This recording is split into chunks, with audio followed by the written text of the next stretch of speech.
Hey guys, it's me, EOD Gaming here. So some of you, and one of the biggest complaints that I get for these banner predictions, while it's good, is you guys want a bit more time to plan maybe 3 patches in the future to do predictions as well. One thing about this series that I do, if you've already seen on the channel, is tends to be more accurate because it's 1 patch in front. Our predictions have a good track record, but I want to give you guys who want a bit more time to plan some more information, and that's what this video is all about. I do equity research and do equity analysis on a daily basis, and one of the things that I actually do is plotting things together and building a model to help predict certain information. Now, we do have a finance channel, but that's besides me shilling my own finance channel. If you want, it's right here, EOD Money.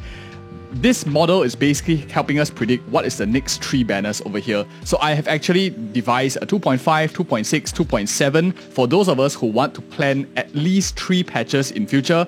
That's what this video is all about. Now, models are all about garbage in, garbage out, and it deviates a lot from like reality. And of course, Hoyoverse is not just a model. Hoyoverse has its own bias, but limitations and stuff, I'll leave it towards the end. First things first. After putting all of these characters, I noticed a few key things. The first thing here is the average amount of banners it takes after a character gets the first ever release. That means a new character. On average, they take about 8.7 banners to come back. So if you see the numbers here, 1 to 8, you will see like 1 to 13 for Jingyuan, 1 to 8 for Silverwolf and stuff like that. On average, it takes about that. As you can see, I put the numbers for each of the characters right beside their face over here, the number of patches it took to see their first rerun. I did a little bit more. I converted this amount of banners into weeks and then days, just for us to get a bit more sensing. So every time a character returns, on average, if you take like the average of all of them, it takes about half a year for a character to come back again. About exactly 6 months is like 52 weeks divided by 2. So it is seemingly like the average Hoyoverse wants to do is on average half a year before you see the characters again. That is the first tip that I have for you. If you miss a character for the first time, you roughly have around 6 months to save up for their future characters reruns.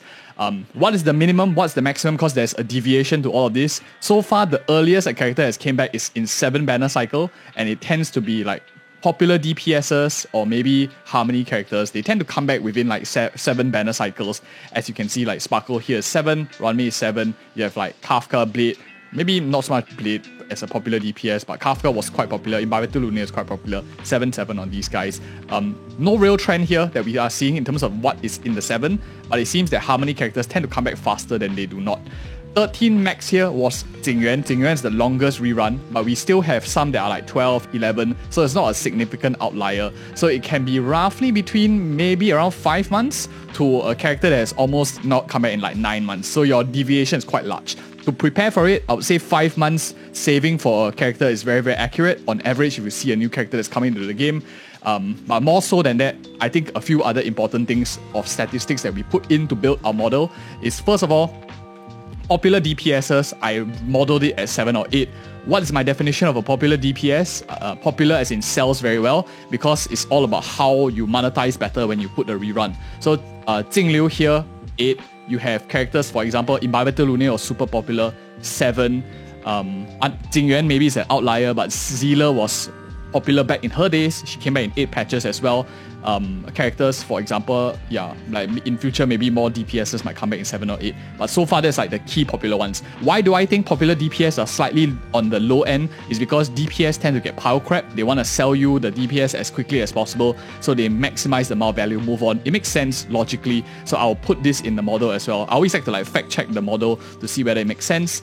Abundance and Perseverance, ABD and PER, on average is an 11 to 12 cycle to come back. So what do I base that on? Ho Ho is 11, Fu Shen is 11, Luo Cai is 12, and the next character that is coming back is Aventurine.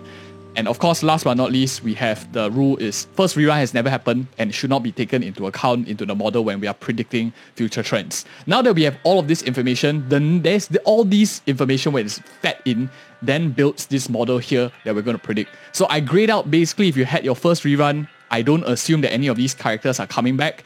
And if you notice, like when I plot this chart here, it will be very different from what I predicted in my 2.5 video. And the reason is because what models predict and what logic goes by in terms of mathematics and historic trends does not predict the future. Trends can always change, especially if it benefits Hoyoverse to sell you another way, which we already put into our decision making when we are predicting this. That's why our prediction banner is useful, because it takes into account the next patch and likely what helps Hoyoverse make more money. This is just taking past trends and predicting the future. Like stocks, you can't base on Amazon's track record and predicting Amazon for the next 10 years. It doesn't work just that way. So based on this logic, let's go two at a time. Sparkle here, all these are all like confirmed already. So I want to talk about the rest, and you will see that the model actually predicts very nicely a very clear trend of how it's going to operate from here on out. So you can see that it might even be planned by Hoyoverse all this while. First things first. I model niche characters. Black Swan is probably like these two are probably like the most hardest characters to predict because there are no clear directions. So I would say these two are the bit more iffy ones, but bear with me. I modeled Dr. Ratio based on a Qingyuan or worst case scenario, not because he's an unpopular DPS, not because Qingyuan is similar to him, but purely because he was free for a long period of time, which means that he should be given the extreme end of the model of how long he should come back. So that puts him at a 13, which means that Dr. Ratio is expected to come back in version 2.6 second half, based on the prediction of what we see here. On the other hand, Black Swan is modeled based on Argenti, which makes sense because right now, as of today, she wasn't predicted comeback, so 7, 8, 9. She is a relatively niche unit, I would say so, because maybe it's a DOT specific, which doesn't really play into like any, you can't just slot her into any kind of team, so to speak. Similar to Argenti in a sense, a little bit more niche, but the second question is, if she's not coming out in 2.5, she should be then modeled on a Qingyuan basis, which is all the way at the extreme end, because right now we don't have anything in between. That's based on this model's prediction. Black Swan comes in 2.5 first half, and that's like the next patch immediately after we finish the 2.4 patch. So today, I put today, it's not like exactly today, because I know now, as of time of recording, we are still on Jade's banner, but we are getting Yunli real quick already, so I would consider this, because some of you might watch it like 1 week later and the new patch has launched. So that is my predictions for these two characters. Next up, I think that Acheron, this is the one that a lot of people are interested in.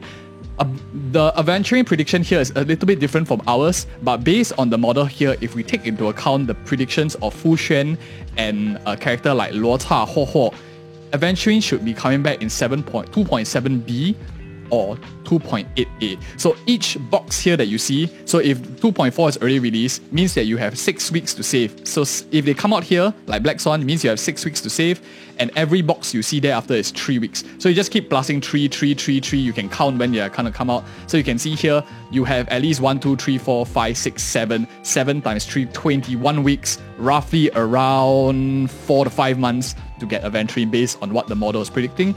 On the other hand, Acheron is expected to come out quite fast. Based on this, it's like 4 banners. You have probably only like 3, maybe 3 times 3, 9 weeks. So a little bit over 2 months to save for Acheron if this model is right. And it's predicting either a 2.5A or 2.5B because it's created based on a popular DPS, which tends to come back in 7 or 8 cycles, which is roughly in line, and you can see it lines up nicely with Black Swan and Acheron that split. So for the model, it's predicting a 2.5A Black Swan and 2.5B of Acheron in patch 2.5, which differentiates from our predictions as well. Who is right, who is wrong? I hope my track record is right, but models tend to be quite accurate in predicting things generally in the long term if there's no human interference. So next up we have Robin as well as Boothill. Over here, Robin is 7 based on Ruanmei and Sparkle. She likely is going to be coming back in 2.6 first half in the A patch, and I predicted that Boothill is not coming back in the next 3 patches or so. And the reason for that is because I definitely predict that a character like Firefly might be coming back in 7 patches based on the trend that popular DPS come back in 7 or 8. So this is really my lineup for the next few patches, 2.5, 2.6 and 2.7, based on the logic that we have put out at the start of the video. And this is a new format I want to try. I'll likely be doing this every patch forward and tweaking the model as we go along. That's the only way that we can get better predictions. And if it becomes more accurate, I'll likely do a one that goes out maybe for even a few more banners thereafter. If you like this format, you like what we are doing on the channel, something new, something innovative, do like and subscribe for more such future content. Leave me a nice comment as well. And who are you hoping to pull, and who do you hope that the model is wrong for? Let me know in the comments below. And thank you guys again so much for your attention, and see you in the next video. And yeah,